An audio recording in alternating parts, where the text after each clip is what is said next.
Selamat pagi dan salam sejahtera untuk kita semua.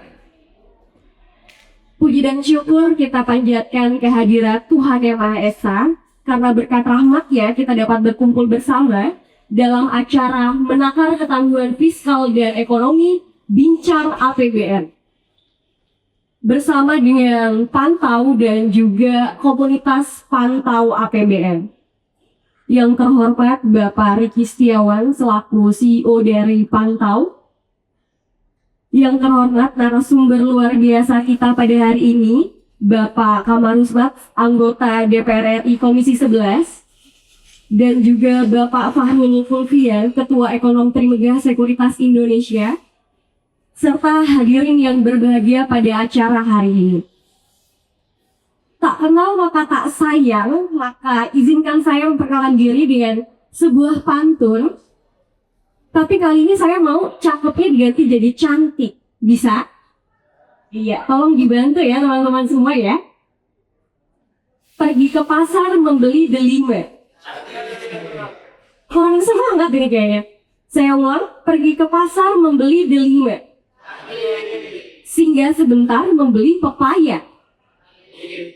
Kok jadi lemas ya? Perkenalkan, saya Maria Della, siap memandu acara kita hari ini dengan penuh sukacita. Beri kemenangan yang meriah untuk kita semua.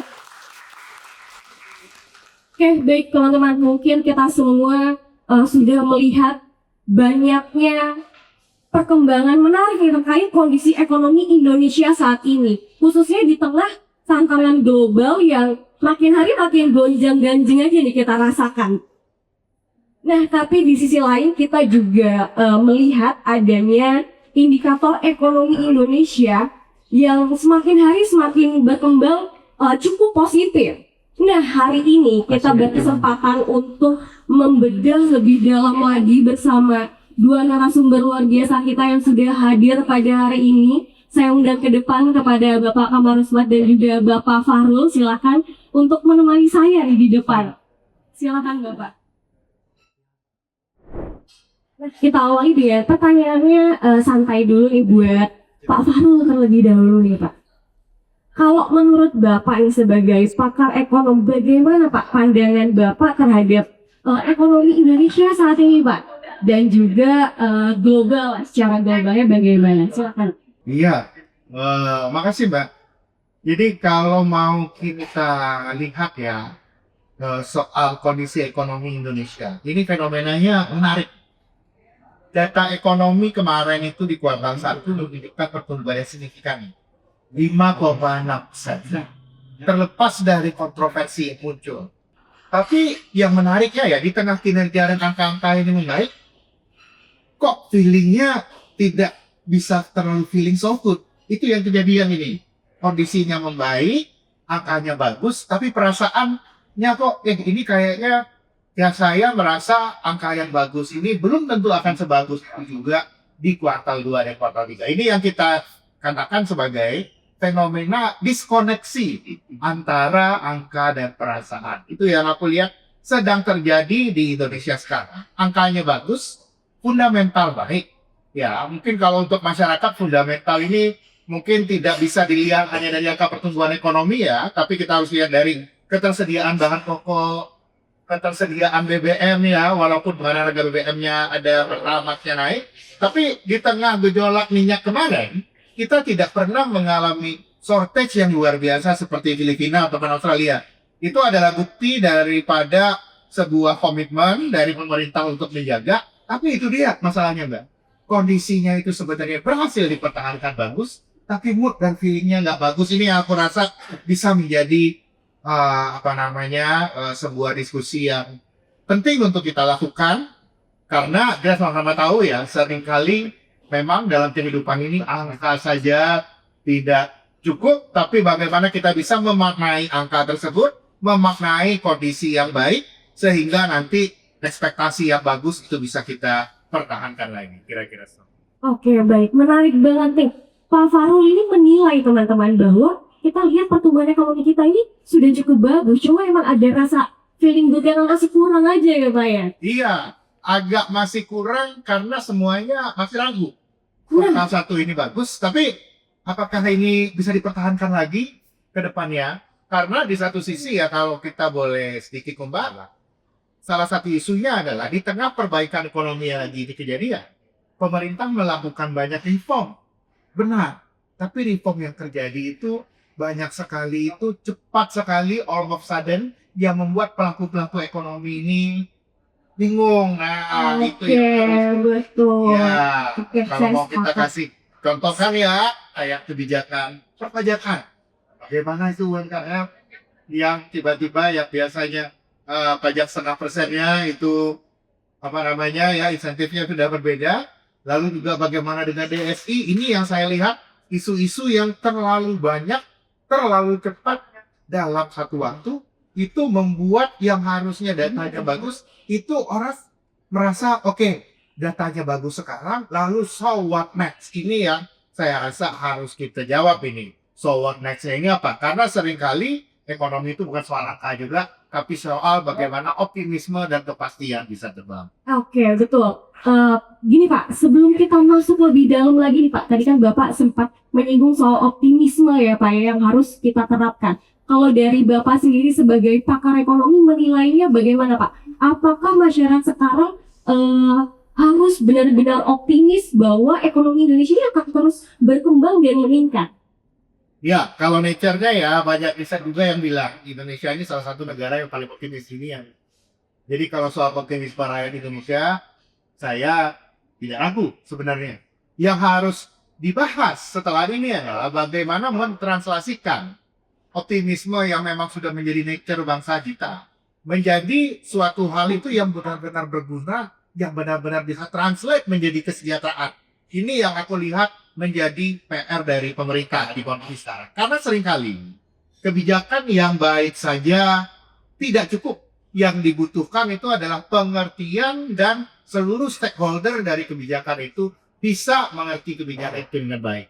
Karena kalau kebijakan itu muncul tiba-tiba dan disertai dari sangka dan banyak pertanyaan, efektivitasnya bisa turun. Itu yang harus benar-benar dicermati di kondisi ini sekarang. Karena gitu ya, karena seringkali niat baik dan kebijakan baik aja baik itu kira-kira. Oke, baik. Terima kasih banyak Pak Farul atas jawabannya. Kalau kita ngomongin kebijakan, kita sudah menghadirkan pakarnya juga nih Pak. Ada Kang Samad yang sebagai anggota DPR RI tentunya. Saya mau bertanya nih Pak, bagaimana sih Pak langkah kebijakan yang diambil atau yang mungkin saat ini sedang dijalankan untuk memberikan support penguatan dalam menjaga ekonomi kita saat ini Pak? Panggilnya siapa? Mbak. Mbak Dela. Jadi teman-teman pantau. Saya terima kasih atas undangan. Walaupun waktunya sangat kasih, tapi saya percaya bisa menjadi lebih produktif. Pertama, kita harus melihat dulu fundamental ekonomi kita dalam jangka waktu yang panjang. Dalam kurun reformasi, di zaman reformasi, atau setidaknya 6 tahun setelah reformasi, kita mulai dari 2004. 2004, periode ke 2014, 10 tahun pertama, ekonomi kita tumbuh rata-rata di atas 5%. Tetapi ada problem yang mendasar di situ, yaitu struktur ekonomi kita ditopang oleh konsumsi rumah tangga dan utang luar negeri. Dan juga pembangunan yang baru kita menata ulang di awal reformasi. Sehingga kalau kita bicara makronya, maka kita akan mendapati periode 2004 ke 2014, sebuah struktur ekonomi yang mengandalkan stabilitas, pro-stability. Apa itu pro-stability? Ketersediaan bahan pokok, pengendalian harga, tetapi industri manufaktur kita sebagai pembuka lapangan kerja formal itu belum menjadi prioritas. Sehingga kita bisa melihat di awal kepemimpinan SBY 2004, beliau menerima positioning nilai tukar rupiah di 8.000 something, dan 2014 melepaskan mandat itu di posisi 12.000 something nilai tukar rupiah kita. Jadi ada depresiasi nilai tukar rupiah antara 26 sampai 31% dalam kurun 10 tahun. Kemudian kita lanjutkan lagi di periode 2014 ke 2024 di pemerintahan Presiden Jokowi.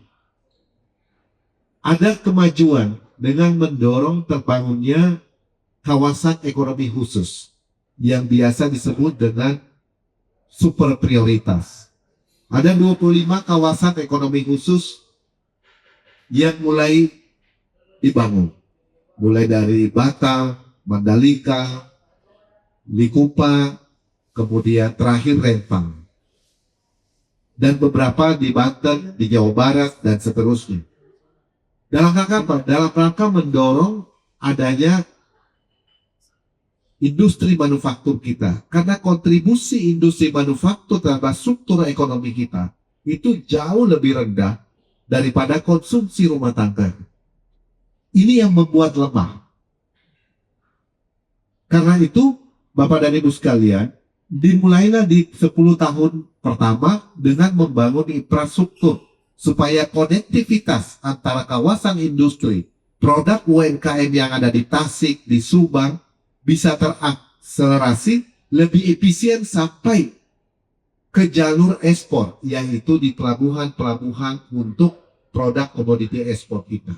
Jadi konektivitas dibangun, pelabuhan dibangun, tol dibangun, infrastruktur pendukung lainnya dibangun supaya daya saing ekonomi kita lebih baik. Sehingga produk komoditi ekspor kita itu bisa lebih kompetitif di market. Belum tuntas, belum. Karena struktur ekonomi kita memang selama ini ditopang. Makanya di 10 tahun pemerintahan Presiden Jokowi, depresiasi rupiah juga mengalami hal yang sama. Beliau menerima di mandat 12.000 sekian dan berakhir di 15.600. Ada depresiasi antara 30 sampai 31% dalam 10 tahun. Lalu kemudian apa yang meningkat di periode itu? Utang dari 2.000 triliun menjadi 8.000 triliun di selama 10 tahun itu. Sehingga transaksi neraca berjalan kita positif, tetapi ditopang oleh utang luar negeri. Kalau ada sesi di mana kita neraca transaksi berjalan kita positif karena windfall komoditi di musim-musim tertentu. Di luar itu bukan karena dorongan ekspor dari industri manufaktur kita. Betul, 72 bulan terakhir transaksi perdagangan kita itu surplus. Tapi transaksi neraca perdagangan, neraca berjalan kita itu kalau ada yang positif ditopang oleh dua hal. Windfall, harga komoditi di pasar global. Yang kedua, hutang luar negeri. Struktur ekonomi kita inilah yang lemah. Inilah yang disadari oleh pemerintahan Presiden Prabowo yang kemudian ingin merubah arah kebijakan fiskal dan juga memperbaiki arah kebijakan moneter dan juga menguatkan industri keuangan. Kenapa Presiden Prabowo dari tahun kedua belum juga datang ke pasar modal Indonesia? Karena dari awal telaah dan kajian kita melihat ada problem mendasar pendalaman pasar keuangan kita yang tidak inline dengan industri manufaktur. Saya mulai dulu dari industri keuangan sebelum nanti fiskal dan moneter. Di industri keuangan, perusahaan-perusahaan yang listing di pasar modal kita, apakah sudah inline dengan industri sektorial? Kenapa mesti inline? Kita lihat Malaysia. Malaysia dalam 15 tahun terakhir mendorong industri manufakturnya semikonduktor, high-tech. Pasar ekspor mereka meningkat yang berbasis industri semikonduktor. Kita lihat pasar modalnya. Perusahaan yang listing dalam 10-15 tahun terakhir ini didominasi oleh perusahaan semikonduktor. Jadi inline antara industri manufakturnya dengan pasar keuangannya, pasar modalnya. Kita lihat Singapura. Singapura menyadari bahwa negara mereka tidak memiliki sumber daya alam yang cukup. Karena itu mereka genjot di industri hospitality. Dan kita lihat pasar modal mereka. Perusahaan-perusahaan yang hospitality di Singapura itu listing di pasar modal mereka. Itu lain antara basic pembangunan basic ekonomi mereka dengan pasar keuangan industri keuangan mereka. Di Indonesia kita mendorong ketahanan energi.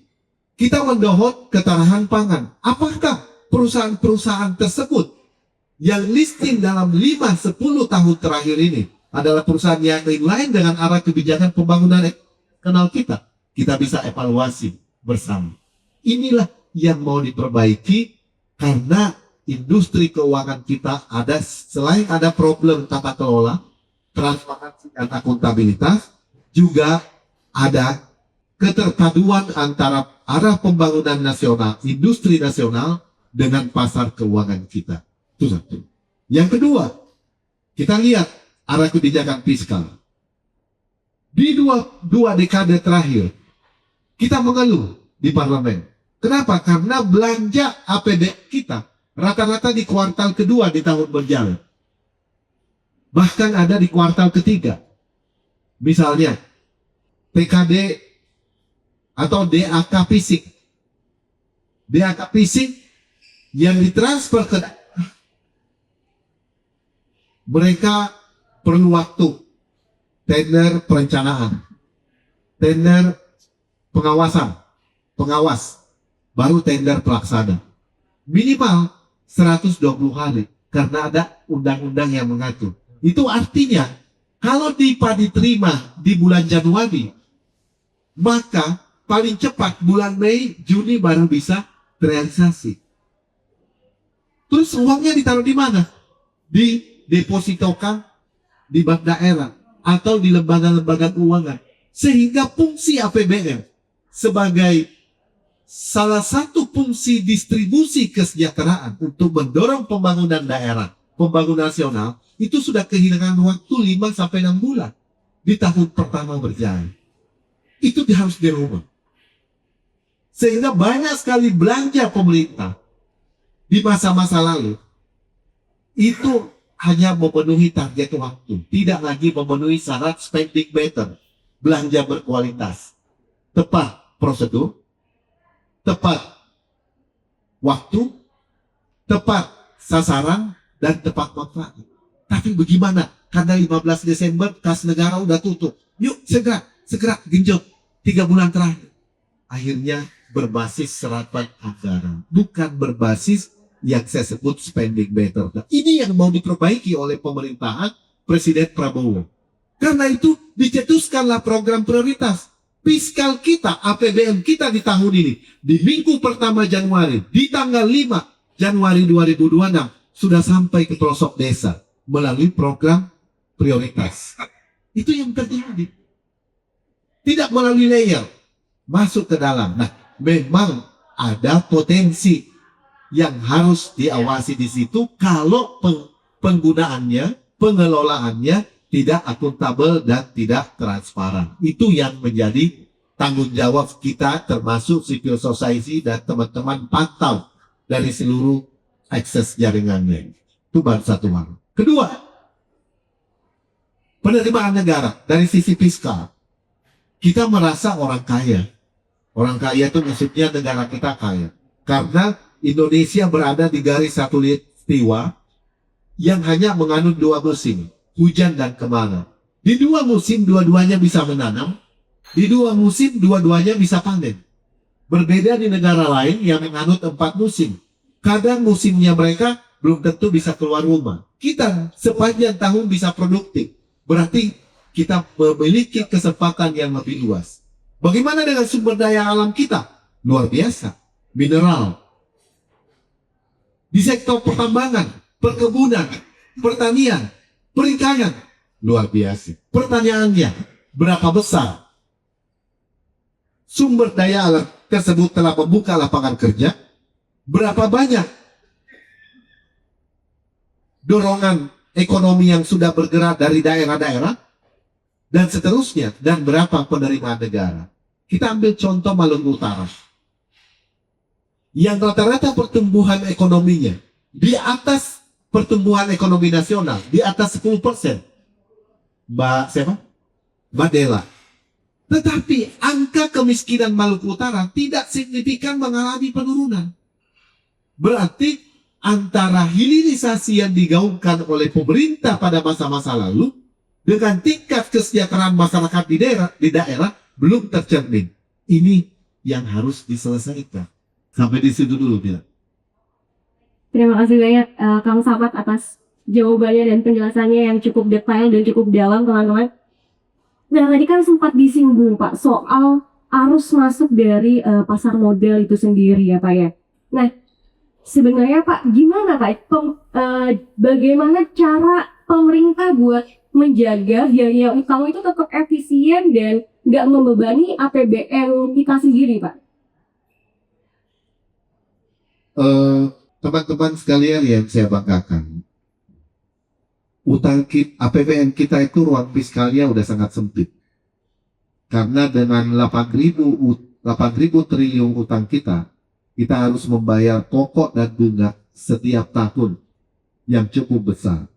Kalau yield kita rata-rata di 6 something misalnya, Pak Arul mungkin bisa koreksi, sekarang agak tinggi. Ya berarti kalau 6% kali 6.000, 6% kali 8.000 triliun, berarti kita punya kewajiban cukup besar. Ya, cukup besar itu beban APBN kita. Nah, bagaimana menjaga hal tersebut? Yang terpenting itulah perlunya diplomasi. Diplomasi, kita melakukan negosiasi ulang terhadap lembaga-lembaga keuangan yang memberikan pinjaman kepada negara kita. Supaya pertama, ada harkat bunga karena volatilitas ekonomi global semuanya penuh ketidakpastian. Kedua, timeline jatuh tempo. Itu yang luar negeri. Tapi struktur utang kita dalam 3 tahun terakhir ini jauh lebih baik. Kenapa? Didominasi investor dari dalam negeri. Jadi itu kita bersyukur. Siapa investornya? Mbak Dela, Ali, Fauzan, Yakob, orang-orang Indonesia yang membeli SDBN sekarang. Jadi kita bersyukur. Artinya rakyat Indonesia menjadi bagian daripada motor pembangunan Indonesia melalui pembiayaan kita. Nah, di dalam Undang-Undang Keuangan Negara, defisit APBN kita tidak boleh lebih dari 3%. Ini yang harus dijaga. Di kuartal pertama itu 0,91%, di kuartal kedua sudah mulai membaik di 0,8. Bukan kuartal kedua, di bulan April sudah lebih baik dan nanti akan terus mengalami penyesuaian. Nah, dan kita harapkan di kuartal kedua ini industri keuangan sudah mulai naik. Artinya pengajuan kredit dari dunia usaha itu sudah bisa terrealisasi di kuartal kedua ini. Jadi di kuartal pertama dipumping oleh APBN itu menggerakkan ekonomi, kemudian di kuartal kedua industri keuangan sudah masuk, pelaku usaha sudah mulai mencairkan kreditnya dan confidence-nya sudah mulai meningkat. Sehingga rasio utang kita harus kita jaga, tidak boleh lebih dari 40% dari PDB kita ya, Mas Mario. Yang 30 sekarang 38,6 kalau tidak salah. Tidak boleh lebih dari 60, sekarang 38,6 dari rasio PDB kita. Begitu, Mbak Dewi. Ya baik, terima kasih banyak Kang Samad. Kita bergeser ke Pak Fahrul terlebih dahulu. Tadi kan juga disebutkan oleh Kang Samad nih bahwa sudah ada kebijakan mengenai devisa hasil ekspor atau DHE. Nah, menurut Pak Fahrul nih Pak, bagaimana Pak pandangan Bapak mengenai kebijakan ini untuk membantu memperkuat ketahanan ekonomi nasional kita? Iya, makasih Pak Dela. Kalau kita lihat kebijakan DHE, itu kan sebenarnya sudah berlaku beberapa tahun ya Pak. Beberapa tahun, jadi memang juga sudah ada beberapa hasilnya. Tapi yang seperti Pak Samad tadi mention, fenomenanya itu yang masih menarik itu ini apa Samad? Neraca dagang kita kan surplus terus ya Pak. Defisit neraca dagang kita surplus terus. Defisit neraca berjalan kita itu sudah tidak sebesar yang kemarin-kemarin lagi. Tapi pertanyaannya ya, walaupun DHE berjalan beberapa tahun terakhir, tapi kenapa rupiahnya terus melemah? Nah, saya rasa di sini kebijakan DHE itu saat ini sudah cukup berhasil, tapi menurut saya itu ada follow up yang harus dilakukan setelah DHE ini muncul. Karena kalau kita ngobrol ya dengan industri perbankan kita, salah satu problem di dalam negeri ini adalah kita kan seringkali itu sudah berhasil membawa dolar, Pak, lewat neraca perdagangan kita yang sudah surplus. Mungkin PR selanjutnya itu yang mesti kita lakukan. Kita harus ada tempat naruh dolarnya di mana, Pak. Karena fenomenanya ini ya yang kejadian di pasar keuangan 10 tahun terakhir. Neraca perdagangan kita membaik, tapi outlet tempat naruh dolarnya itu nggak terlalu banyak. Kita biasanya ngobrol ya kalau di pasar keuangan 5-10 tahun yang lalu, obligasi berdenominasi dolar dari banyak perusahaan Indonesia yang berbasis komoditas, itu tadinya banyak, sekarang itu berkurang, Bang. Itu yang aku lihat harus ada follow-up-nya juga terkait dengan pendalaman pasar keuangan yang seperti Pak Samad Pak Samad tadi sudah jelaskan ya, bahwa pengelolaan pasar keuangannya harus sesuai juga dengan arah ekonomi kita. Dan menurut saya arah ekonomi kita sudah memperbaiki DHE, harus ada pendalaman pasar keuangan non rupiah. Itu yang aku lihat arahnya ke depan harus diadakan. Kenapa ini menjadi penting? Karena seringkali yang kayak kita lihat fenomena kejadian sekarang, Mbak, kenapa terjadi kemarin itu financial account Indonesia itu negatif. Banyak orang Indonesia naruh uangnya di luar negeri, kelihatan loh di data neraca pembayaran kita. Salah satu alasannya adalah ketidaktersediaan instrumen investasi lokal. Karena itu saya lihat ini menjadi urgensi. Mungkin salah satu hal yang mesti dipertimbangkan juga bagaimana kalau kita membuat integrated financial service area di Indonesia yang belakangan juga yang belakangan juga idenya muncul ya Pak. Itu ya daerah khusus untuk sektor keuangan.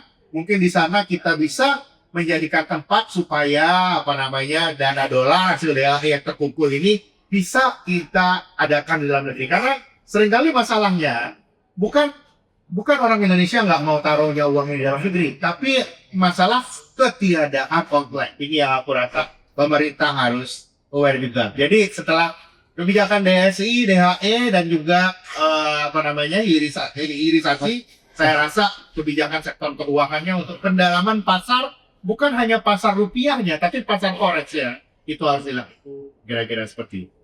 Oke, baik. Nah, Pak, melanjutkan dari jawaban Bapak tadi, seberapa penting Pak koordinasi antara kebijakan fiskal dan moneter dalam menghadapi ketidakpastian global yang saat ini, apalagi tadi disampaikan bahwa instrumen penyimpanan untuk dolar untuk kita sendiri ini kebanyakan di luar negeri gitu. Saya rasa di kondisi sekarang ini kita mesti lihat ya. Dulu tadi Pak Samad bercerita tahun 2004 dan 2014 kita fokusnya stabilitas. Dulu itu berhasil, ada catatannya, Pak. Ada catatan, dan kenapa zaman dulu itu kalau kita lihat ada doktrin bahwa kebijakan fiskal soal moneter ini harus berjarak. Tapi itu ada ininya nih, ada prerequisite-nya kenapa bisa kayak gitu. Zaman dulu kita mengalami kondisi globalisasi. Setiap negara makin hari itu makin membuka diri, Mbak. Kalau setiap negara itu makin membuka diri, yang itu menunjukkan bahwa kita bisa dapat sumber pertumbuhan ekonomi kita dari luar negeri, dari perdagangan internasional. Karena dulunya ini ada kepercayaan, dan dulu perubahan, sekarang berubah, bahwa globalisasi ini akan membuat ekonomi kita kencang dengan sendirinya. Tanpa moneter dan fiskal berjalan bareng, pertumbuhan ekonomi zaman dulu bisa 6%. Kita udah lakukan. Tapi premis yang ada dari awal tahun 2000-an itu, semenjak terjadinya trade war, itu berubah total, Mbak. Jadi yang tadinya itu tarikan dari ekonomi global itu adalah untuk pertumbuhan ekonomi yang tinggi lewat globalisasi. Sekarang itu terjadi sebaliknya. Banyak negara itu makin hari makin menutup diri, Mbak. Kayak Amerika ya, kita udah lihat ya perubahan drastis kondisinya di Amerika Serikat, isu dagang dan lain-lain. Yang mana itu menjadikan juga banyak negara juga mau nggak mau harus ubah polisinya. Di kondisi seperti ini, justru koordinasi antara fiskal dan moneter saat ini sudah harus. Karena kondisi globalnya sudah berbeda. Kita tidak bisa bergantung lagi pada tren luar negeri ya. Kita memang pada saat ini itu harus bagaimana membangun ketahanan.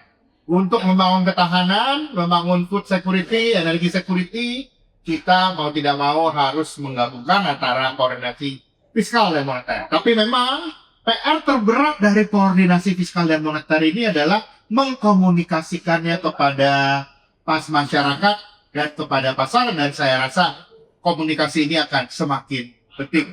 Pemerintah di awal tahun sebenarnya sudah melakukan koordinasinya yang baik, tapi mungkin kalau dari saya catatannya adalah ke depannya pemerintah harus mengeluarkan eksplisit target untuk berbagai macam kebijakannya.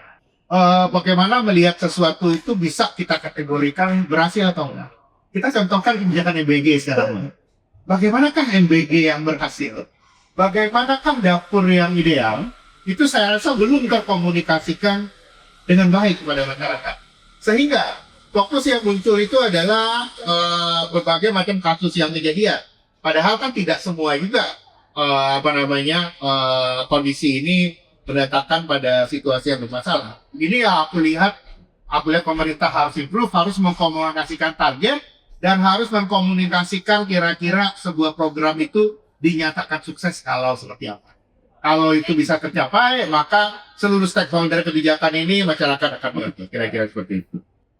Baik, terima kasih banyak Pak Farel atas jawaban dan penjelasannya. Sebelum saya tanggapi lebih dalam lagi, karena Kang Samad harus meninggalkan tempat acara kita karena ada kegiatan lain ya Pak ya. Mungkin ada closing statement yang bisa diberikan oleh Kang Samad untuk teman-teman yang hadir di sini. Mbak Dela, teman-teman pantau, jadi tingkat resiliensi ketahanan fiskal kita sebetulnya cukup kuat di tengah volatilitas yang terjadi, di tengah tantangan global maupun domestik yang terjadi. Tinggal kita harus menggunakan secara produktif. Makanya Presiden Prabowo di bulan Januari 2025 menerbitkan impres tentang efisiensi, supaya penggunaan anggaran negara dilakukan secara produktif, terukur, dan memiliki outcome yang jelas dalam rangka mendorong ekonomi di masyarakat. Lalu kemudian keberpihakan pemerintah di awal terhadap UMKM itu juga jangan sangat jelas. Apa buktinya? Di satu bulan setelah Presiden Prabowo dilantik, beliau mengeluarkan PP 47 2024 di bulan November tentang penghapus tagihan utang UMKM. Itu PP 47 jelas. Kenapa? Karena UMKM adalah motor penggerak ekonomi yang size cakupan lapangan kerjanya itu sangat besar. Tetapi banyak bermasalah di SLIK, atau kita biasa menyebutnya BI checking. Maka dikeluarkannya PP 47 2024 supaya mereka namanya bisa clear dari sistem keuangan, lalu kemudian bisa mengajukan pinjaman baru, ekonomi bisa bergerak. Itu komitmen dideliver dalam bentuk kebijakan. Lalu kemudian kita lihat pidato beliau terakhir di parlemen, minta suku bunga perbankan diturunkan. Ini artinya menunjukkan keberpihakan terhadap dunia usaha, karena penggerak ekonomi pertumbuhan ekonomi kita itu size-nya jauh lebih besar di private sector, di dunia usaha. Inilah yang keberpihakan, karena itu arah kebijakannya mesti selain pro growth, pro stability juga mesti pro bisnis. Membangun iklim usaha yang kondusif supaya pelaku usaha bisa confidence, sehingga serapan pertumbuhan kredit kita di perbankan bisa lebih baik. Kita juga mendorong, Mbak Dela, perbankan supaya mereka menaikkan LDR-nya dong. Orang yang punya uang simpan di bank dalam bentuk tabungan atau deposito, kemudian uang itu disalurkan kepada pelaku usaha yang membutuhkan pembiayaan. Itu fungsi intermediasi. Jangan uang DPK dana pihak ketiga yang disimpan di bank dibelikan SRBI karena risikonya lebih rendah, bunganya lebih stabil, NPL-nya udah pasti nol, dan hanya dihandle satu staf oleh treasury di perbankan. Itu yang kita cegah di parlemen. Inilah tantangan kita. Kenapa? Karena ada 15.000 triliun duit perputaran di industri keuangan. Jauh lebih besar daripada fiskal kita hanya 3.000 lebih triliun per tahun. Ini yang kita mau dorong banget. Dan saya yakin di forum ini, saya minta di next kesempatan, karena memang sekarang lagi tight banget pembahasan soal APBN 2027. Karena mengejar timeline 16 Agustus Presiden harus menyampaikan nota keuangan, dan nanti kita bisa bedah lebih detail setelah nota keuangan dibacakan di sidang paripurna nanti pada 16 Agustus. Dan saya berharap kita bisa kawal sama-sama supaya kejadian-kejadian hari ini tidak terulang lagi, yaitu penyalahgunaan APBN yang dikorupsi oleh orang-orang yang tidak bertanggung jawab, dan kedepannya bisa lebih baik. Saya terima kasih kepada teman-teman pantau dan seluruh hadirin, Mas Fahrul. Terus kita edukasi publik supaya kita kawal fiskal kita bisa lebih produktif ke depan, dan bauran kebijakan antara monetary policy dengan fiscal policy dan industri keuangan mikroprudensial itu bisa lebih sinergi untuk mendorong pertumbuhan ekonomi yang berkualitas. Terima kasih Mbak Dela, saya kembali. Baik, terima kasih banyak Pak. Kalau selamat kita bikin ya teman-teman. Sebelum kita selamat mendengarkan lokasi, kita dokumentasi terlebih dahulu Pak, supaya tepat ada dokumentasi dan sama. Kakak sama kan? Boleh tarik yang tadi dong? Kamerain.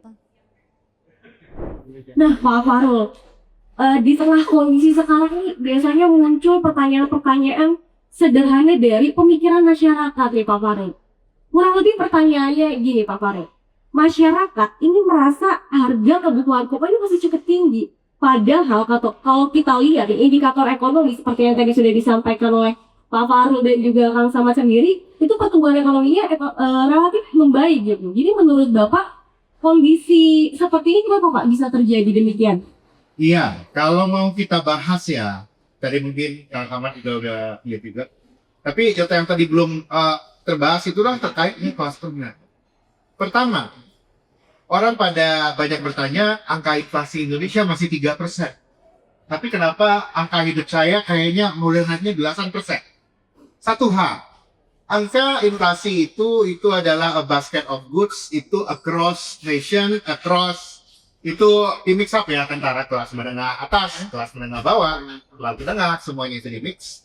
Nah, cuma memang yang seringkali tidak diperhatikan, saya sebenarnya menjalankan angka inflasi ini harus kita bagi-bagi ya, bukan hanya harusnya ada inflasi kelas menengah, inflasi kelas atas, dan inflasi kelas menengah bawah.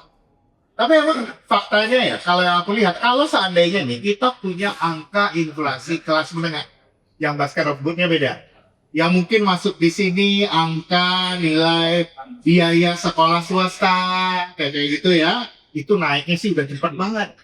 Udah cepat banget, tapi inflasi yang lain rendah itu valid, jangan salah, ini valid. Tapi kalau inflasi kelas menengah itu naiknya lebih tinggi, itu yang pada dasarnya banyak orang rasakan, dan banyak juga para aktivis di medsos itu membicarakan. Karena isunya ini kelas menengah sebenarnya. Inflasi kelas menengah lebih tinggi, di satu sisi kebijakan pemerintah itu sampai hari ini fokusnya itu kelas menengah bawah. Jadi kelas menengah ini tidak menikmati, itulah yang pada dasarnya menjadi isu besar. Dan kalau dari berbagai teori sosial dikatakan ya bahwa kelas menengah ini adalah kelas yang paling cerewet.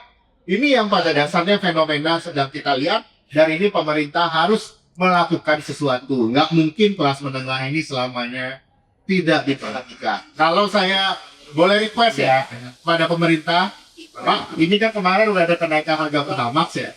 Untuk bisa meringankan beban kami, bisa nggak nanti ada diskon hari listrik lagi?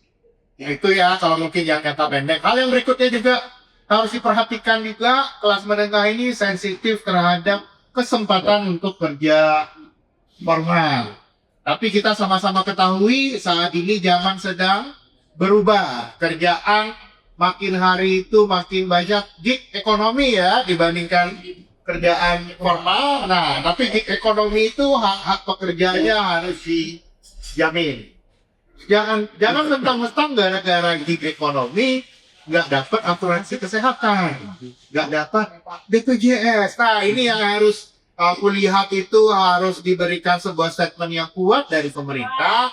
Kelas menengah juga diperhatikan. Program hasil terbaik cepat dari pemerintah untuk membuat ekonomi makro itu penting, tapi untuk bagaimana dampaknya langsung ke kelas menengah itu harus secepatnya dilakukan juga. Kalau enggak, berat, Mbak. Karena itu ya yang saya ceritakan tadi, harus ada yang connect antara angka makro dan perasaan. Kalau perasaan ini mau kita buat lebih spesifik lagi, perasaan ini saat ini kurang serap ada di kelas menengah, ya. Kebijakan publik sekali lagi tidak bisa menyenangkan semua orang, itu clear. Tapi harus ada perimbangan, tidak bisa selamanya kelas menengah tidak didapatkan.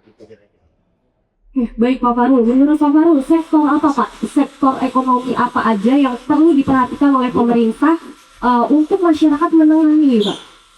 Saya rasa sektor ekonomi yang belum terlalu banyak diperhatikan dan serapan tenaganya terjadi tinggi dalam jangka pendek itu adalah sektor jasa. Sektor jasa dan juga pariwisata itu ya. Karena ya walaupun orang banyak yang bilang Indonesia ini terlalu cepat bergeser ke sektor jasa, tapi at the moment yang paling banyak suffer dari kondisi depresiasi rupiah dan lain-lain itu kebanyakan dari sektor jasa. Kira-kira seperti itu. Tapi yang aku lihat policy yang paling harus diperhatikan oleh pemerintah itu adalah terkait dengan lapangan kerja. Dan kalau terkait lapangan kerja, saya realistis semuanya udah pakai AI sekarang. Berharap perusahaan untuk hire banyak seperti dulu lagi itu makin sulit. Maka yang harus pemerintah lakukan adalah melindungi para pelaku gig ekonomi. Karena memang arahnya nanti akan lebih banyak gig work ke depannya. Jangan sampai kita biarkan pemuda-pemuda produktif kita mereka pelaku gig worker tapi tidak mendapatkan haknya. Itu jangan sampai terjadi. Oke, baik.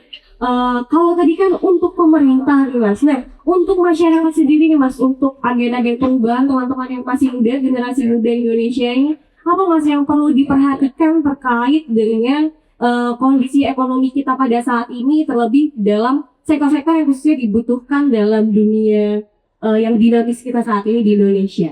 Ya, untuk rekan-rekan generasi muda, pesan dari saya, kita sedang mengalami sebuah era. Ini bukan Indonesia aja nih, tapi konteksnya global. Era di mana terjadi perubahan besar. Yang mana kalau kita masih berharap untuk dapat kehidupan formal yang persis sama seperti orang tua kita, itu lagi akan kita berada di kondisi yang sulit. Karena sedang ada perubahan drastis teknologi, baik itu AI, IoT, dan lain-lain. Dan kita mengalami fragmentasi perdagangan di mana-mana. Karena itu saya sarankan memang periode sekarang ini kita harus be realistic. Kalau globalisasi sebelumnya itu mendatangkan banyak pekerjaan di perkotaan. Dulu itu saya merasakan ya zaman dunia globalisasi masih kencang. Saya sekali setahun, sekali 2 tahun pindah kerja. Kenapa pindah kerja? Ada perusahaan lain yang mau ngepit gaji lebih tinggi. Sekarang, di kondisi deglobalisasi, hal seperti itu makin jarang terjadi. Satu itu kita lihat udah mulai perubahan ya. Satu lagi di sisi lain ya kita harus realistis. Terus yang kedua, di kondisi di mana deglobalisasi, fragmentasi tadi mendatangkan urgensi untuk meningkatkan ketahanan pangan, ketahanan energi.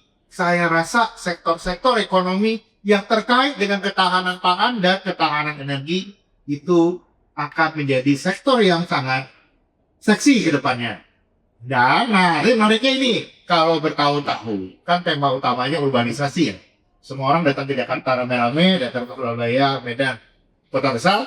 Saya rasa di periode sekarang, di periode ada perubahan, kita bahasan soal ketahanan pangan, ketahanan energi, saya rasa akan banyak opportunity yang muncul, bukan lagi di Jakarta, tapi di kota tingkat 1 dan tingkat 2 yang pasti keluhan untuk biaya hidupnya jauh lebih rendah dibandingkan kalau harus tinggal di Jakarta dan opportunity-nya lebih banyak. Mungkin sektor-sektor terkait dengan agritech, pertanian yang high-tech yang produktivitasnya lebih tinggi itu akan menjadi hal yang menjadi opportunity yang semakin bagus ke depannya dan disupport oleh kebijakan pemerintah. Itu karena lebih realistik dunia kita sedang berbeda. At the moment, untuk sukses, saya selalu percaya mereka yang sukses adalah mereka-mereka yang ada di kira-kira seperti itu. Oke, baik. Terima kasih banyak Pak Fahrul atas jawabannya yang luar biasa, teman-teman. Ini masukan yang luar biasa loh, biar realistik untuk teman-teman generasi muda yang sekarang masih berproses ya. Nah, sekarang nih Pak, kalau dari obrolan kita tadi nih, ada satu benang merah yang terus muncul nih Pak dalam setiap obrolan Pak Fahrul dan juga tadi bersama dengan Kang Samad. Itu mulai dari menjaga daya beli, dari stabilitas harga, perlindungan sosial, pembangunan sumber daya manusia, sampai berbagai program prioritas dari pemerintahan. Nah, semuanya ini kembali ke satu instrumen yang sama, yaitu fiskal negara. Apalagi kita lihat pemberitaan akhir-akhir ini yang semakin berkembang luar biasa. Nah, masyarakat itu lebih sering mendengar soal suku bunga atau nilai tukar, Pak. Padahal APBN itu juga punya peran yang sangat besar, bukan begitu, Pak? Nah, kenapa, Pak? Fiskal yang sehat itu penting banget buat pertumbuhan ekonomi, dan ini penting untuk dipahami masyarakat demi kesejahteraan bersama. Iya, Mbak. Fiskal itu adalah satu-satunya neraca yang cukup besar dan semua orang bisa lihat. Pemerintah bisa, misalnya nih kita di sini pengen tahu gimana kondisi keuangan negara, langsung kita masuk buka ke kemenq.go.id, langsung bisa kita download, realisasi, langsung kelihatan. Langsung bisa dinilai juga oleh masyarakat, oleh pasar keuangan, oleh investor. Makanya ini adalah fiskal itu menjadi barometer utama. Dan kesehatannya, karena ini merupakan sektor yang terkait dengan pemerintah, itu menunjukkan seberapa jauh keberlangsungan dari negara kita bisa berjalan terus ke depan. Karena itu disiplin fiskal dan kesinambungan fiskal itu harus bisa terlaksana. Tapi apakah ini berarti fiskal nggak boleh ambil resiko? Fiskal boleh ambil resiko, Mbak. Fiskal kalau dalam beberapa kasus memang harus, kalau kita lihat ya dalam beberapa komunikasinya sering mengatakan APBN menjadi shock absorber. Dia mengambil resiko. Hal yang paling penting dilakukan fiskal itu adalah soal komunikasi. Kalau saya ibaratkan ya, dalam hubungan gitu ya, kita misalnya pacaran, kita mau ngapain, misalnya juga dalam kehidupan rumah tangga ya, kita mau ngapain, misalnya bapak-bapak yang hobi gaming, Pak, kalau mau beli PS, Pak, mau beli PS5 gitu, Pak, masa nggak bilang sama istrinya, Pak? Ini kan pemberian material, apakah ini di-stacking? Di-stacking, PS5 harganya mahal. Tapi kalau nggak kita beli, kita jadi suntuk kan, Pak? Jadi suntuk, pekerjaan nggak bagus, bos nggak suka, naik gaji jadi batal juga tuh. Kalau ternyata game-nya nggak ada. Itu makanya di sini kita lihat, ini mirip seperti kita bagaimana memanage rumah tangga tadi, komunikasinya harus bisa berjalan. Karena kalau nggak dikomunikasikan dengan baik, Pak, kayak cinta tadi tuh, kita mau beli PS5, nggak kita komunikasikan dengan baik, tiba-tiba beli, ambiar, Pak. Apa yang terjadi di pasar keuangan kita 2 bulan terakhir kira-kira seperti itu, Pak.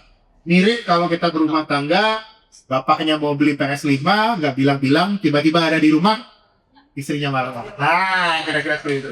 Kita nggak mau itu terjadi kan? Nggak mau itu terjadi, nggak mau gejolak seperti yang kejadian di rupiah ini kejadian, maka komunikasi harus jadi hal yang utama. Karena memang dunia kita saat ini sedang banyak gebrakan-gebrakan baru dan banyak pola lihat. Oke, baik. Terima kasih banyak Pak Fahrul atas jawabannya.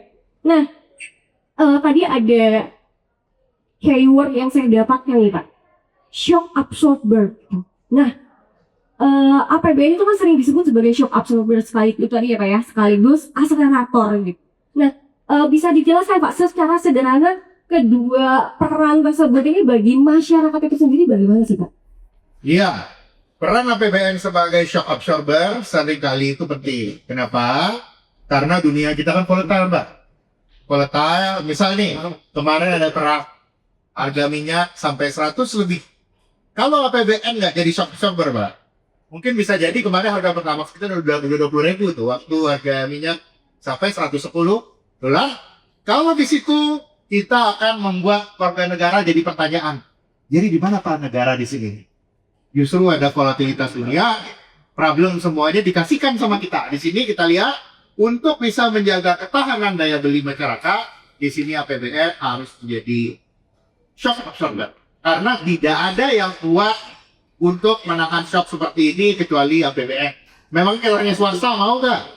Swasta ini namanya kita minta ya harga BBM naik, kita minta ke apa namanya perusahaan kita Pak naikin apa namanya ongkos bensin bulanan saya Pak. Mungkin nggak semua company itu mau, tapi kalau pemerintah itu wajib karena itu sesuai dengan amanat undang-undang dasar ya, harus menjaga tumpah darah Indonesia. Itu dari amanatnya terkait dengan BBM.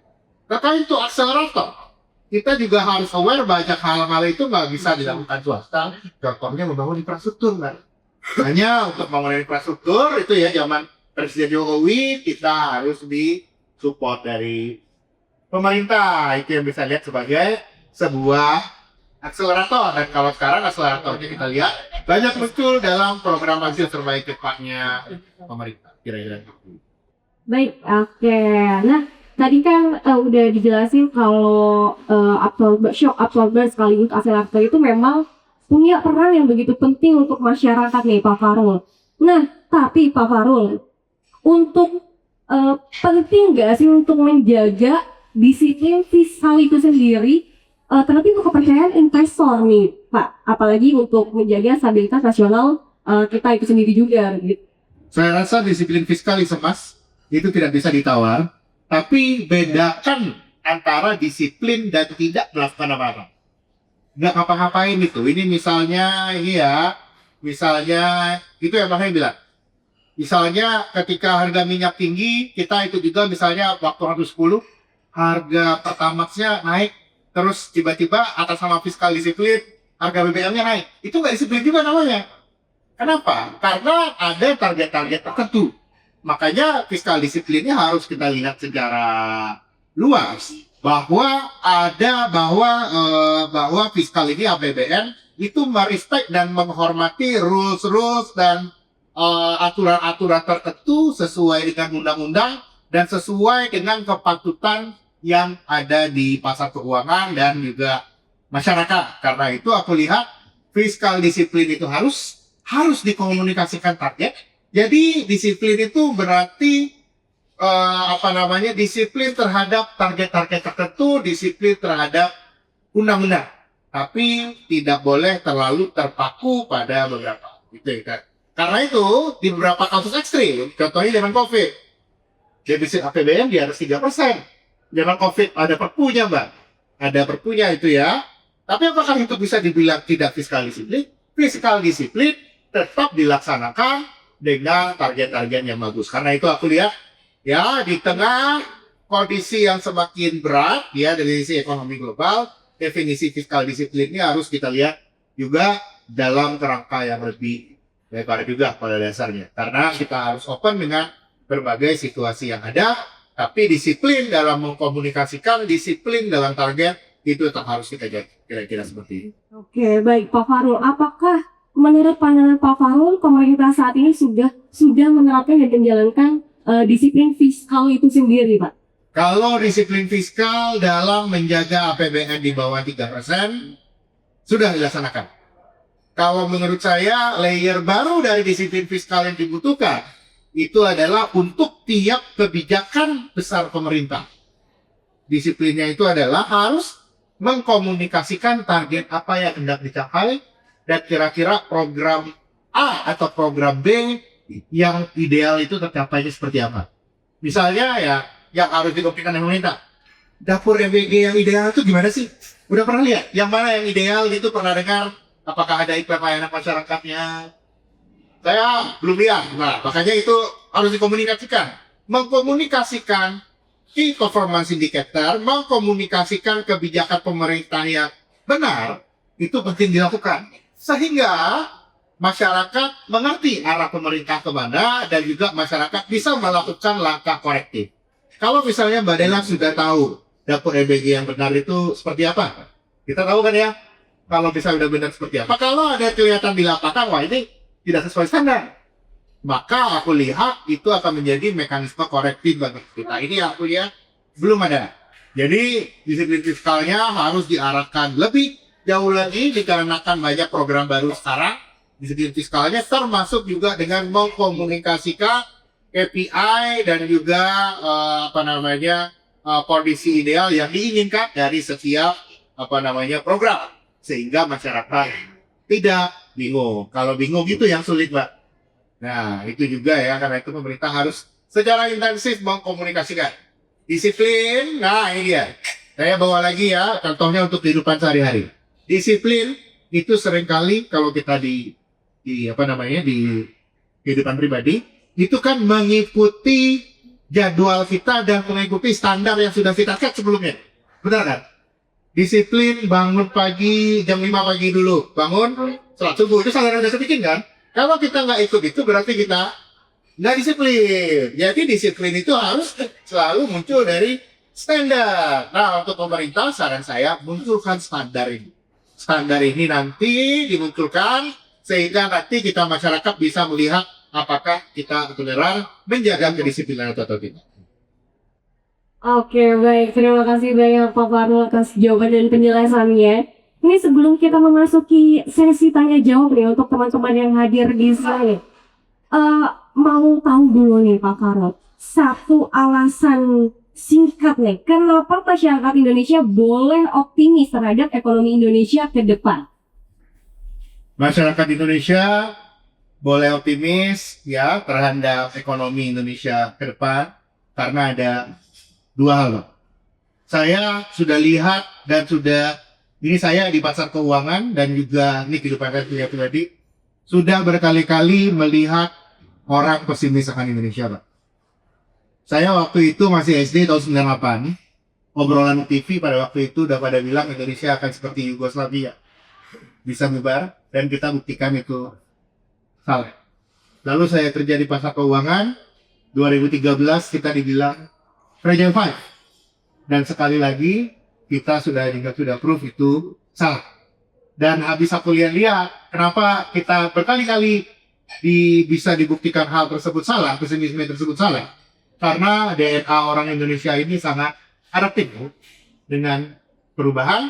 Dan aku lihat DNA yang adaptif dengan perubahan ini sampai hari ini tidak berubah. Saya yakin ya, walaupun tadi kan saya bilang bahwa be realistis. Saya yakin Bapak Ibu di sini, rekan-rekan di sini sudah lebih realistis dari yang saya pikirkan. Makanya itu saya percaya dengan orang Indonesia ini adaptif. Jadi be optimistic tapi tetap harus realistis. Terus yang kedua lagi ya, kenapa kita lihat itu kita harus menjaga optimisme. Satu hal yang kita lihat sebenarnya Bapak Ibu, kalau kita lihat kondisi dunia yang saat ini lagi morat-marit, yang mana memaksa kita untuk berubah dari sekedar tumbuh sesuai dengan perdagangan internasional. Saat ini isunya sudah berubah menjadi ketahanan.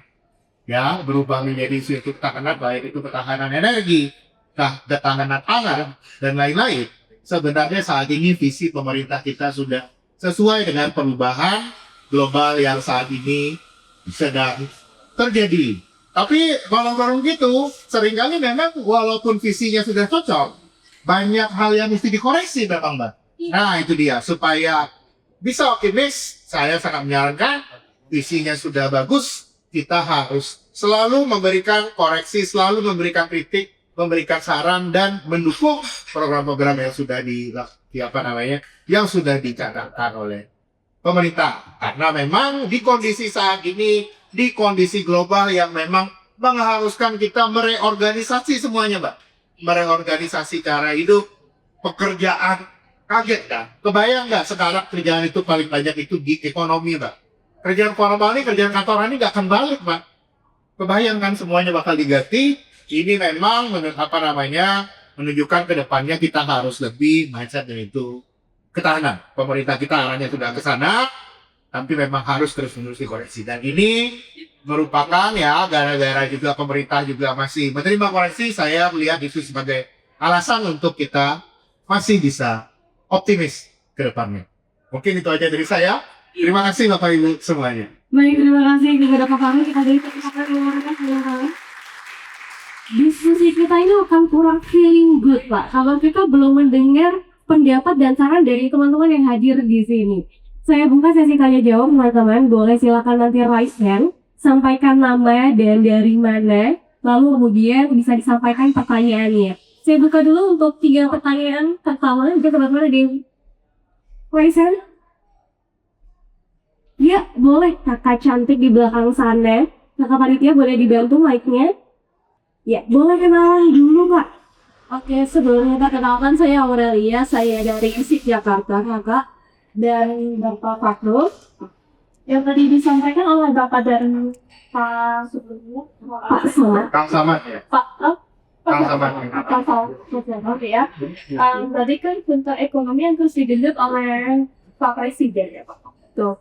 Nah, terus nih, gimana sih cara kita membangun kepercayaan warga agar membangun rasa percaya pada UMKM Pak yang harus berjalan ekonomi di Indonesia, dan mungkin penjualan ekspor kita juga yang harus terus bertambah untuk meningkatkan perekonomian negara Pak. Jadi bagaimana solusinya? Seperti itu. Oke, baik. Bisa itu gimana ya rasanya ya? Bisa langsung dijawab dulu Pak pertanyaannya. Iya, dari Mbak siapa tadi? Mbak Aurel. Dari Mbak Aurel. Oke. Makasih Mbak Aurel. Kalau kita lihat ya, mungkin dalam prakteknya ya, kalau dari pemerintah yang aku lihat, masalah optimisme itu sebenarnya saat ini itu adalah masalah di kelas menengah. Itu yang aku lihat kalau kita lihat dari berbagai survei, masalah di kelas menengah. Karena itu yang harus diberikan lagi ya untuk kelas menengah ini adalah ya yang harus dikuatkan oleh pemerintah, ini soal keamanan kerja dulu Mbak. Karena gini, kalau keamanan kerjanya nggak ada, yang ada itu orang moodnya nggak belanja. Kalau orang yang takut di PHK deh, orang takut di PHK jadi belanja nggak? Kalau takut di PHK, orang jadi nggak belanja, orang jadi nabung. Kalau tiba-tiba aku bulan depan udah nggak kerja lagi, itu hilang. Kalau aku lihat itu yang harus diperkuat sama pemerintah, bagaimana perlindungan kepada pekerja. Dan kembali ke yang saya bilang, yang saya obrolin tadi, kerja formal yang ada itu harus dilindungi, sehingga nanti ya kalau aku lihat begitu orang ini percaya, nanti belanja ke UMKM ini akan naik sendiri Mbak. Kondisi sekarang itu dunia lagi di-globalize. Kalau kita aware, saya mau nanya, Mbak, dibandingkan 5 tahun lalu, apakah semakin hari makin banyak sepatunya yang brand lokal? Saya rasa makin hari makin banyak ya brand lokal. Brand lokal. Kalau misalnya beli sabun, beli shampoo, nggak harus lagi itu merek perusahaan Belanda atau perusahaan Inggris yang besar, itu sudah nggak seperti itu lagi. Saya rasa untuk UMKM sebenarnya momentum itu makin hari makin meningkat sebenarnya. Problem yang harus disolve oleh pemerintah itu adalah terkait daya beli dulu, dan daya beli itu soal kepercayaan. Bukan soal kepercayaan bahwa income-nya akan naik terus. Saya rasa kalau naik terus itu hanya dalam mimpi ya, dunia ini kenal. Tapi perasaan amannya dulu, itu yang harus dilakukan. Kalau pemerintah sudah bisa memberikan rasa aman, saya rasa support untuk pekerja, support untuk karyawan itu harus diperbanyak. Perlindungan terhadap PHK-nya juga harus diperkuat, itu akan memberikan ekonominya harus meningkat. Nah ini biasanya ini ada kontrargumen nih. Kontrargumennya adalah kalau kita terlalu pro pada pekerja, apakah ini akan menjadi kondisinya itu tidak pro investasi? Kalau saya justru akan membalikan, kalau perusahaan yang dari awal menekan pekerjanya untuk bisa kompetitif, perusahaan tersebut tidak kompetitif, Mbak. Itu sebenarnya. Karena perusahaan yang benar adalah perusahaan yang bisa memanusiakan manusia. Itu yang saya lihat, dan memang di kondisi ekonomi yang sedang berubah sekarang, kita harus bisa menjaga ekspektasi tadi, ya, dan pemerintah kalau aku lihat harus mengutamakan kepentingan rakyat itu. Oke, baik. Untuk Mbak Aurel, apakah bisa dipahami banyak jawaban? Tetap kembali lagi kepada keras dari masyarakat itu sendiri ya Pak terhadap brand-brand UMKM yang sekarang sudah sangat banyak. Dan kalau isu trust itu sekarang secara spesifik, isu trust itu ada di kelas menengah. Karena contohnya gini, kelas menengah Indonesia ini contohnya, saya kerjakan di pasar keuangan ya, di pasar modal ya. Saat ini sudah ada 26 juta SID saham di Indonesia. 26 juta, beneficiary-nya saya kali 2 lah. Saya anggap ini udah dewasa, punya pasangan. 26 juta kali 2 ada 52 juta beneficiaries dari pasar keuangan. Itu customer-nya itu sudah punya tabungan, sudah bisa investasi. Jadi ketika kemarin terjadi depresiasi rupiah yang luar biasa, ketika IHSG turun ke 5.500 lah, itu paling tidak membuat 52 juta rakyat Indonesia mengelus dada. Aku kok kondisi katanya bagus, tapi kenapa aku merasa lebih miskin? Ya kan ya? Apa namanya, dolarnya naik, belanja jadi susah. Nah, ini yang pemerintah harus mau mengantisipasinya. Nah, kalau pemerintah yang sekarang, niat sebenarnya sudah bagus, program-program unggulan sudah keren-keren, Mbak, sebenarnya. Yang harus di-fixing itu adalah kebijakannya harus balance. Nah, karena itu jadikan momen review EBG saat ini, momen review fiskal saat ini, itu menjadi momen untuk perbaikan ke depan. Sehingga kelas menengah yang kemarin-kemarin ini, itu yang saya ceritakan tadi tuh. Angka ekonomi bagus, tapi aku nggak merasa bagus. Bonus turun lagi kemarin, ya yang bagi bonus aku rasa yang kerja swasta aja, tapi kenapa buat aku nggak bagus? Itu yang PR utama harus dikembalikan. Karena fiskal dan ekonomi, ya kalau kita mau maju, tumbuh, bisa jalan, kita kan bahas ketangguhan, bukan fiskal aja. Kita bahas ketangguhan fiskal dan ekonomi. Fiskal oke, ekonominya harus optimis, itu yang harus dijelaskan. Mau optimis gimana caranya? Kalau mau optimis itu di mana-mana harus ada kejelasan. Apa-apa seluruh kebijakan itu harus terang benderang. Kalau nggak terang benderang, kalau gelap, gimana caranya kita optimis, Pak? Kira-kira seperti itu. Oke, kita beri tepuk tangan dulu untuk Mbak Orang dan Pak Farul atas pertanyaan ini. Next question nih, Pak. Sudah ada teman-teman yang menyiapkan pertanyaan luar biasanya. Nah, sebelah sini dulu ya, Mas ya. Ini ada Mas Ganteng yang pakai jaket hijau. Mungkin boleh dibantu kakak panitia. Saya dari alumni Institut Ummul Qura Al Islami Bogor. Pertanyaannya berbicara tentang investasi tadi. Melihat per tahun 2025, perusahaan asing seperti Apple, Nvidia, Amazon, Google, Tesla yang ingin berinvestasi, mereka lebih memilih ke Malaysia dan Vietnam dan Thailand. Pertanyaannya, kenapa Indonesia tidak begitu menarik di mata investor asing? Kira-kira apa yang menyebabkan Indonesia tidak terlalu seksi di mata para investor asing? Terima kasih. Oke, baik Pak Arya, terima kasih pertanyaannya. Iya, betul. Gimana ini Pak? Seksi nggak sih Pak sebenarnya Indonesia untuk investasi asing? Ini yang sebenarnya harus diubah, Pak. Seringkali ya, tahu nggak, pernah lihat nggak beberapa proposal investor asing ketika datang ke Malaysia atau Vietnam? Tahu nggak proposal Malaysia sama Vietnam itu dijualannya apa? Bahwa dekat investasi di Malaysia, investasi di Vietnam, maka Anda akan punya akses ke pasar terbesar di Asia Tenggara, yaitu Indonesia. Nah, itu yang ternyata jualannya, Pak. Ternyata negara tetangga kita ini jualan juga jualan Indonesia. BDN udah investasi ke sana, bisa jualan ke Indonesia. Dan kenapa itu bisa terjadi? Isunya ada dua yang harus kita solve. Supaya produksinya itu bisa di sini juga, kita nggak nyangkut ke negara tetangga. Isunya ada dua. Yang pertama soal kepastian hukum. Nah, ini mesti jelas ini. Kepastian hukum, kalau orang masih lihat ada berusaha tapi takut dipersekusi. Saya rasa jadi ini ya, kalau isu hukum yang banyak diobrolin ini adalah soal business judgment. Belakangan dibahas. Apakah gara-gara keputusan bisnis yang ternyata tidak jadi menguntungkan, kan bisnis kan tidak mati ya, bisa berubah. Kita dikriminalisasikan. Itu isu itu. Kalau itu nggak beres, susah kita membuat bisa memindahkan investasi yang tadinya itu pindah masuknya ke negara tetangga.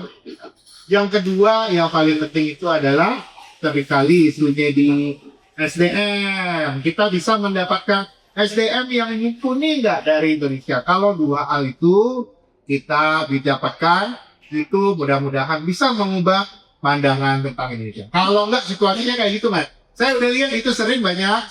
Kenapa bikin di Malaysia, habis itu mereka mau ekspor ke Indonesia? Kan sedih kalau mau kayak gitu kan. Jangan sampai ini mudah-mudahan tanya nggak boleh berlama-lama seperti itu karena itu salah satu langkah yang memang sudah dilakukan saat ini. Fokus kita mungkin ya kalau FDI-nya masih FDI terkait hilirisasi dulu. Kita harus ekonomi harus step by step kira-kira seperti. Oke, gimana nih Mas Aldo? Ada tanggapan atau sudah cukup jelas terkait jawabannya? Jelas. Sudah cukup jelas. Baik, terima kasih banyak Mas Aldo dan Pak Faru atas jawabannya. Tadi di ujung sebelah sana tidak ada Mas berkacamata nih yang sudah angkat tangan. Iya, boleh dibantu Kakak Panitia. Ya, silakan Mas. Oke, terima kasih. Perkenalkan nama saya Marvel dari kampus ISIS Jakarta. Pertanyaan saya terkait dengan defisit APBN 2026, di mana pemerintah merancang defisit anggaran APBN tetap berada di bawah 3%, ya, Pak. Nah, hal ini menjadi indikator disiplin fiskal Indonesia untuk saat ini.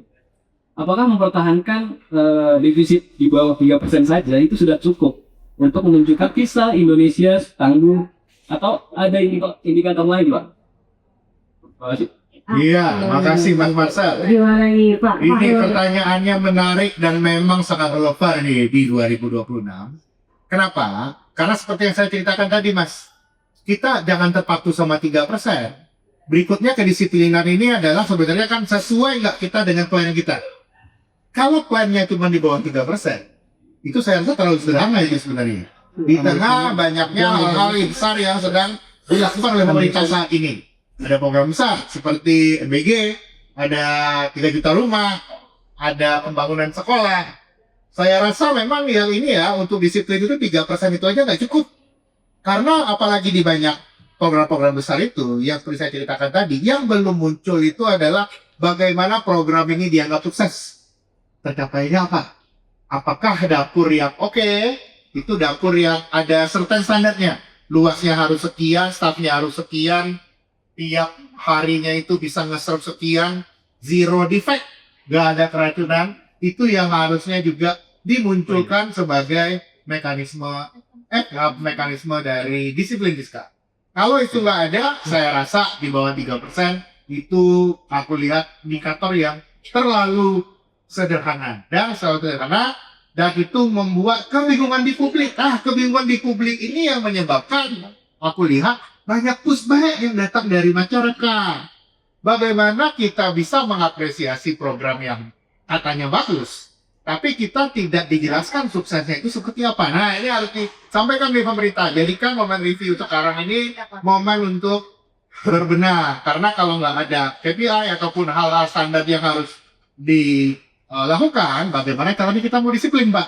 Karena disiplin itu dari awal itu adalah mengikuti schedule, mengikuti standar, mengikuti target-target yang sudah kita tentukan sebelumnya. Jadi kira-kira itu pandangan saya.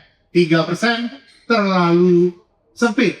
Kita sudah disiplin keuangan, tapi belum disiplin dampak ekonomi, belum disiplin dampak sosial, belum disiplin di dimensi-dimensi lain kehidupan. Jadi aku lihat pemerintah harus lakukan disiplinnya itu tidak hanya disiplin keuangan saja. Kira-kira seperti itu.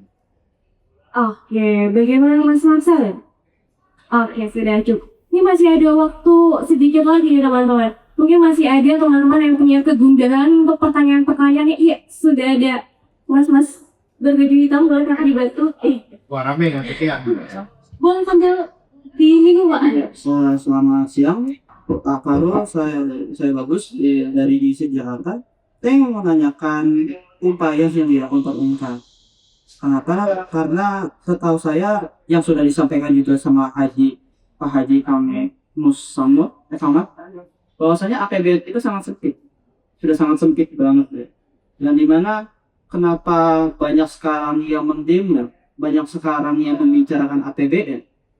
Karena APBN kita yang kita lihat tuh apanya disalahgunakan oleh program atau program kerja itu yang memang tidak efisiensi, tidak bermanfaat bagi masyarakat, dan malah disalahgunakan sama orang-orang yang memang ingin menggunakan APBN tersebut. Sehingga yang saya tahu bahwasannya saat insiden Selat Hormuz yang menyebabkan akhirnya harga-harga minyak naik, APBN itu mendukung sekali. Tetapi karena beberapa hal tersebut, APBN tidak sanggup lagi untuk menahan pertamax tersebut. Nah, apa sih yang sudah dilakukan oleh pemerintah sehingga bisa memperkuat APBN lagi? Karena dari tadi saya masih belum mendengar ketangguhan yang akan dilakukan oleh pemerintah mengenai APBN ini. Terima kasih. dengan Mas Bagus atau Mas Bagus ya? Bagus. Mas Bagus ya, terima kasih banyak Mas Bagus atas Iya. pertanyaan ini menarik nih Pak. Pertanyaan Makasih Pak. Mas Bagus. Salah satu isu dari pemerintah ini adalah memang bagaimana meningkatkan rasio pendapatan negara. Karena rasio pendapatan negara itu kita tahunan itu masih sekitar 12-13% dari PDB, Mas. Sementara kalau negara-negara lain itu sampai 20. Apa yang lagi dilakukan sekarang? Salah satu isunya ya, salah satu isu dari pendapatan negara, kita lihat. Indonesia ini apa hal yang paling berharga di Indonesia ini kalau kita lihat. Ini kita melihat nilai ekonomi ya, Pak. Nilai ekonomi yang mana berujung pada pendapatan swasta ya.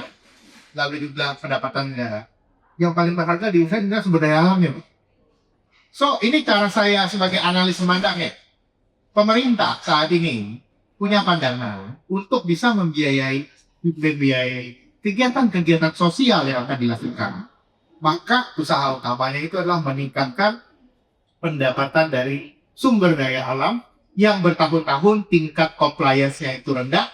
Tingkat compliance-nya rendah itu yang banyak disebut oleh pelaku kebijakan publik dan sering presiden sebut itu under invoicing.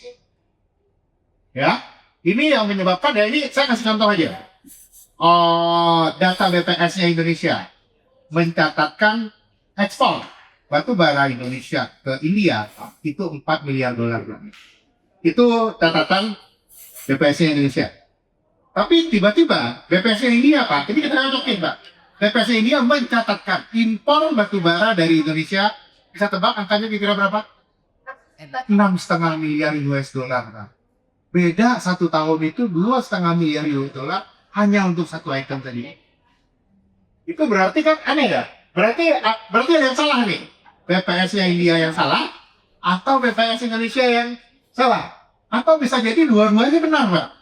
Dua-duanya benar, tapi ternyata ada selisih 2,5 miliar dolar setahun. Nah, ini yang aku lihat yang perlu dilakukan oleh pemerintah ke depannya itu adalah penataan compliance, terutama di sektor yang terkait dengan komoditas yang seringkali harganya harusnya 150 dilaporkan 70 mungkin kemarin ya. Separuhnya ini yang aku lihat hal yang harus dilakukan, yang sedang dilakukan pemerintah untuk meningkatkan kapasitas dari negara. Tapi memang sama tahu ya, DSI juga tidak datang tanpa ada isu kontroversial tertentu. Nah, ini yang pemerintah harus berikan jawabannya. Karena kalau saya lihat, Mas, memang isu pemerintah itu, isu Indonesia itu ya kalau pendapatan negara, itu kita belum mendapatkan hasil yang optimal dari sumber daya. Menarik ya. Ini kenapa kita lihat gak optimal juga, kita udah lihat juga kalau di Amerika, pendapatan pajaknya dan juga banyak orang kayanya itu datang dari sektor teknologi tinggi. Orang kaya Amerika datang dari teknologi tinggi, kalau orang kaya Indonesia banyak datang dari sumber daya alam. Nah, itu juga pendapatan pajak dan juga pendapatan negara lain yang terkait dengan sumber daya alam itu harus lihat compliance-nya harus ditingkatkan. Nah, kalau ada tambahan sedikit cerita ya terkait ini, saya mau cerita ada negara lain sebenarnya. Kalau sekarang kan pemerintah banyak mengambil contohnya itu pakan ya negara-negara masa kini. Tapi pada UMR, kenapa Amerika bisa sesukses sekarang, Pak? Kenapa mereka bisa menjadi economic force yang besar? Orang rata-rata bahas kejayaan keuangan. Kalau zaman dulu itu sempat industri minyak, sempat kebanyakan juga ya zaman dulu Carnegie sekitar 100 tahun yang lalu. Tapi orang lupa, langkah pertama Amerika itu mulai jadi negara maju adalah ketika Amerika berhasil memindahkan cotton exchange, Pak. Zaman dulu abad 19 Amerika itu kayanya dari kapas, Pak. Kapas zaman dulu harganya kapas itu tidak ditentukan di Amerika Serikat, ditentukannya di Liverpool, Pak. Sehingga orang Amerika isunya mirip juga kayak gini. Ini kapasnya kita yang bikin, tapi kesejahteraan utama margin spread-nya paling besar nggak di Amerika. Margin spread-nya terbesar di Liverpool, Pak. Di Inggris. Tapi usaha dari pemerintah Amerika Serikat yang waktu itu ya bersama dengan swastanya berhasil memindahkan exchange itu dari Liverpool pindah ke New York. Itu Amerika pre-Wall Street, Pak. Jadi aku lihat fase seperti ini adalah fase yang harus kita lewati sebagai keluarga. Kira-kira seperti itu, Mas. Terima kasih. Ya baik, terima kasih banyak Pak Sapra atas jawabannya. Mas bagus, bagaimana? Bagus apakah bisa dijawab, dipahami jawabannya? Oke, baik. Menutup sesi pertanyaan diskusi hari ini bersama Pak Fahrul dan juga tadi kita sempat bersama dengan Kang Samet. Nah, teman-teman semuanya izinkan saya untuk memberikan kesimpulan dari diskusi panjang kita pada pagi hari ini menjelang siang ini. Yang pertama, tadi kita sudah mendapatkan insight bagaimana di tengah berbagai tantangan dan ketidakpastian global yang kita alami ini, ternyata kondisi ekonomi Indonesia ini menunjukkan adanya ketahanan yang masih cukup kuat, yang masih cukup stabil. Nah, berbagai indikator seperti pertumbuhan ekonomi yang dapat terjaga, kemudian ada inflasi yang masih terkendali, kemudian nilai tukar rupiah yang sudah mengalami penguatan, dan juga adanya peningkatan kepercayaan investor itu juga jadi sinyal positif bahwa fondasi ekonomi nasional itu tetap ada di jalur yang tepat. Nah, yang kedua ada tantangan nih. Kita tadi sudah mendengar adanya tantangan-tantangan yang akan kita hadapi yang sudah disampaikan oleh Pak Fahrul dan juga Kang Samad. Tapi ada tantangan yang perlu dihadapi dengan optimisme yang harus didukung oleh kebijakan yang tepat juga, betul ya Pak ya? Nah, tentunya itu ada koordinasi yang kuat juga antar lembaga serta kemampuan untuk terus menjaga stabilitas ekonomi kita. Nah, yang ketiga, tadi kita juga sudah memahami bahwa keberhasilan ekonomi itu nggak cuma diukur dari angka-angka makronya, tapi juga dari sejauh mana manfaatnya itu bisa dirasakan oleh kita semua, oleh masyarakat Indonesia. Nah, yang terakhir tadi ada satu hal yang terus muncul ya Pak ya, sepanjang kita diskusi itu terkait peran penting dari fiskal dan juga APBN sebagai instrumen utama nih untuk negara dalam menjaga stabilitas sekaligus mendorong pertumbuhan ekonomi. Nah, APBN itu teman-teman ternyata tidak hanya berfungsi sebagai penjaga ketahanan ekonomi, tapi juga sebagai instrumen dari pembangunan untuk kita memastikan manfaat pertumbuhan dapat dirasakan secara luas oleh masyarakat Indonesia. Nah, oleh karena itu kembali lagi dari tiga hal, dari patah yang sudah disampaikan, kita tetap harus optimis betul ya Pak ya terhadap ekonomi Indonesia. Nah, karena sesi talk show kita sudah berakhir teman-teman, ini untuk pemanasan ini ada sesi mini gamesnya nih Pak. Iya betul. Nah teman-teman semuanya pada bawa handphone masing-masing ya. Kita ada mini game spesial. Ini hadiahnya nggak main-main teman-teman. Ini sayang nih kalau nggak ikutan. Hadiahnya bisa buat dorong produk lokal UMKM ini ya. QR code ya ada di sebelah kiri saya. Teman-teman bisa QR code. Kita ikutan mini game exercise dahulu lah. Setelah kita pusing nih mas tentang bincang APBN, kita udah tadi menakar ya ketangguhan fiskal dan ekonomi. Sekarang kita exercise dulu. Ada yang kesusahan mungkin terkendala QR code ya? Oke, bisa ya. Waduh ini sebelah kiri heboh banget ini mas. Udah bisik-bisik nih. Gimana nih? Kakak-kakak yang di sebelah kanan sudah bisa masuk ke QR code ya? Udah ready mungkin? Mas Panitia? QR code-nya tinggi ya. Nah, udah berapa nih yang join ya? Oh, ada yang cuma pakai inisial aja ya. Oke, udah lumayan banyak nih, masih terus bertambah. Ada lagi? Oke. Semua ya, kalau bisa nih semua harus ikut. Nah, ini lumayan ini, pulang-pulang kita bisa shopping gitu. Sudah, bisa dimulai? Oke, ready ya teman-teman? Ini fokus layar handphone masing-masing. Kita mulai ya? Bentar mas, tahan dulu mas. Hitungan 1, 2, 3 dulu ya. Hitungan ketiga, baru kita langsung mulai. 1, 2, 3. Oke, kita play nih. Hah, tuh. Gimana tuh? Waktunya 30 detik per soal. Ayo, fokus. Ini nggak sempet ini mau GPT dulu nih, nggak sempet ini 30 detik soalnya. Ya, waktunya sisa 15 detik lagi. Ini masih gampang lah, ini pertanyaannya masih awal ya. Oke, 5 detik lagi. 4, 3, 2, 1. Next question. Semuanya jawabannya benar Pak. 100%. Oke, next question. Koreksi pelemahan pasar keuangan sebelumnya lebih disebabkan oleh apa? Jawabannya ada kelemahan ekonomi dalam negeri, atau kesalahan kebijakan pajak, atau sebenarnya ada sentimen global yang bersifat jangka pendek, atau gara-gara kelangkaan BBM kita ya. Yang mana nih kira-kira jawabannya? Cap cicuk. Hati-hati ada yang salah kepencet, nanti takutnya jempolnya kepleset. Iya.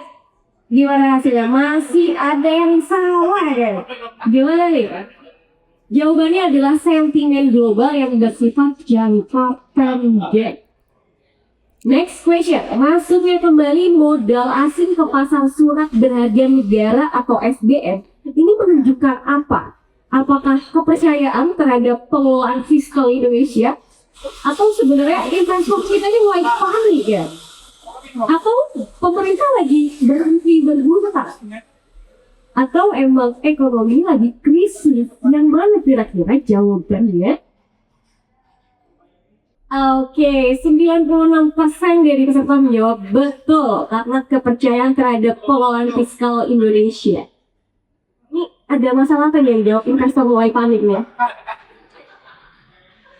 Last question. Kita lihat nih, pertanyaannya adalah fenomena terkait daya beli masyarakat saat ini sebenarnya lebih merupakan apa nih? Apakah penurunan daya beli secara menyeluruh, atau ada pergeseran pola konsumsi, bukan penurunan daya beli secara agregat, atau hilangnya konsumsi rumah tangga? Oh, ada juga nih pilihannya nih, berhentinya aktivitas ekonomi. Ini mah udah tadi udah dibahas nih. Yang mana kira-kira jawabannya teman-teman? Coba kita lihat. Ini langsung muncul pemenangnya, Mas? Ya.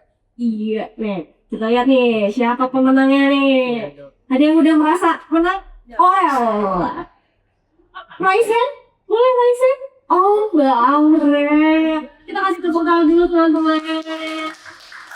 Kedua ada Sofia. Kak Sofia? Yang mana Kak Sofia? Oh, ada di sebelah kanan. Congrats ya Kak Sofia. Next ada Sugap. Oh, pas bagus ini kayaknya dibacanya kebalik ini. Memang menarik ya. Yang keempat ada Max. Max, ada nih Max. Oke. Ada satu lagi. Oke, ada Mas Rap di sebelah sana. Kita ambil 3 pemenang teratas. Kan Mas Bagus sudah begini-begini. Udah yes. Udah semangat banget ya Pak Mas Bagus. Nanti setelah acara untuk Mbak Aurel, Mbak Sofia, Mas Bagus bisa langsung nemuin panitia yang ada di depan. Boleh diminta aja, tagih aja mana nih mau shopping kan? Ya, boleh kita kasih tepuk tangan yang meriah dulu teman-teman. Asyik kita pada hari ini.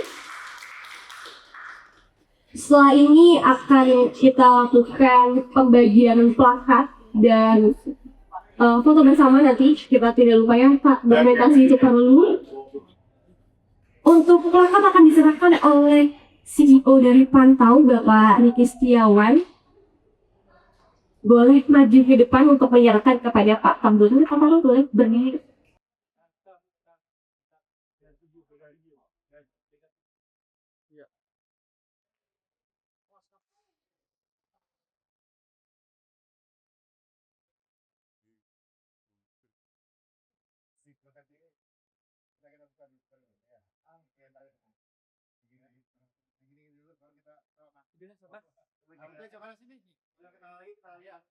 Kameranya di tengah, boleh bergaya dulu. Oke, sudah 1, 2, 3.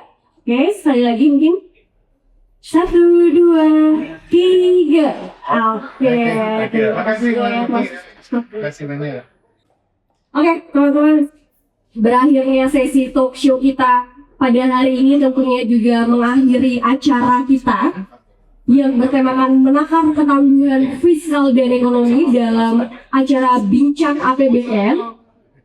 Untuk teman-teman sekalian, setelah ini kita akan ada lunch dan juga coffee break ya. Teman-teman boleh ngobrol-ngobrol, diskusi santai. Semoga acara hari ini bisa bermanfaat untuk kita semua. Kita bisa lebih paham lagi ternyata Indonesia ini ekonominya semakin, pertumbuhannya semakin bagus, semakin positif, dan tentunya saya sebagai MC juga mohon maaf apabila terdapat kekurangan dalam memandu acara pada siang hari ini. Saya ucapkan terima kasih banyak kepada Pak Farul, tadi ada Pak Samad yang sudah memberikan materi luar biasa, dan juga teman-teman sekalian yang sudah interaktif dalam sesi pertanyaan, sudah menyimak materi dengan baik. Dan sekarang saya akhiri sesi talk show ini. Akhir kata saya ucapkan wassalamualaikum warahmatullahi wabarakatuh. Shalom, Om Santi Santi Om. Terima kasih banyak dan waktu kita semua.